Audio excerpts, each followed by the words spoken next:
समय की घड़ी। रिया एक बहुत ही होशियार लड़की थी, लेकिन उसकी एक बुरी आदत थी हर काम को टालना और समय की कद्र न करना। चाहे स्कूल का होमवर्क हो, खेल का समय हो या घर के काम, वह हमेशा कहती, अभी बहुत समय है, बाद में कर लूंगी। लेकिन जब समय आता तो वह परेशान हो जाती और जल्दबाजी में गलतियां कर देती। उसकी माँ और टीचर उसे हमेशा समझाते कि समय की कीमत समझो, लेकिन वह कभी उनकी बातों को गंभीरता से नहीं लेती थी।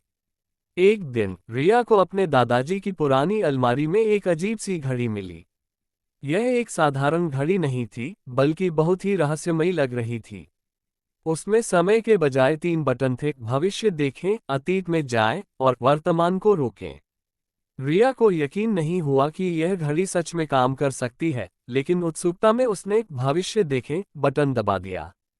अचानक उसकी आंखों के सामने धुंधली तस्वीरें उभरने लगीं। वह बड़ी हो चुकी थी, लेकिन उसकी जिंदगी में कोई खास सफलता नहीं थी। वह अपनी क्लास में हमेशा पीछे रहती थी, नौकरी के इंटरव्यू में विफल हो रही थी और उसका आत्मविश्वास बहुत कमजोर था।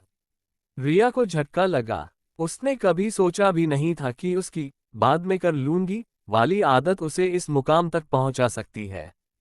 वह समझ गई कि समय बर्बाद करने का नतीजा कितना बुरा हो सकता है।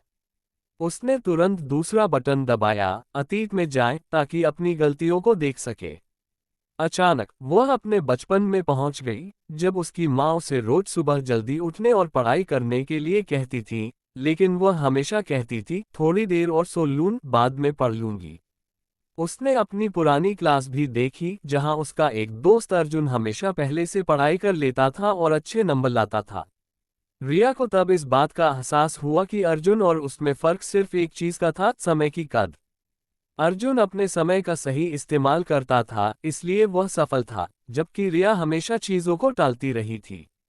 अब रिया ने वर्तमान को रोके बटन दबाया। समय रुक गया और उसके पास सोचने का मौका था। उसने तय किया कि अब से वह समय की कीमत को समझेगी और किसी भी काम को टालने की गलती नहीं करेगी। उसने घड़ी बंद कर दी और दौड़ते हुए अपनी किताबें उठाईं। अगले ही दिन उसने अपने स्कूल का सारा होमवर्क समय पर किया, अपनी क्लास में सबसे पहले सवालों के जवाब दिए और अपने दोस्तों को भी समय की अहमियत समझाने लगी। धीरे धीरे उसकी आदतें बदलने लगीं। वह अब पहले से भी ज्यादा अनुशासित और मेहनती हो गई थी। कुछ महीनों बाद उसकी परीक्षा के परिणाम आए और वह अपनी क्लास में टॉप कर चुकी थी। उसकी टीचर ने कहा, रिया, तुमने बहुत मेहनत की है। ये तुम्हारे समय का सही उपयोग करने का नतीजा है।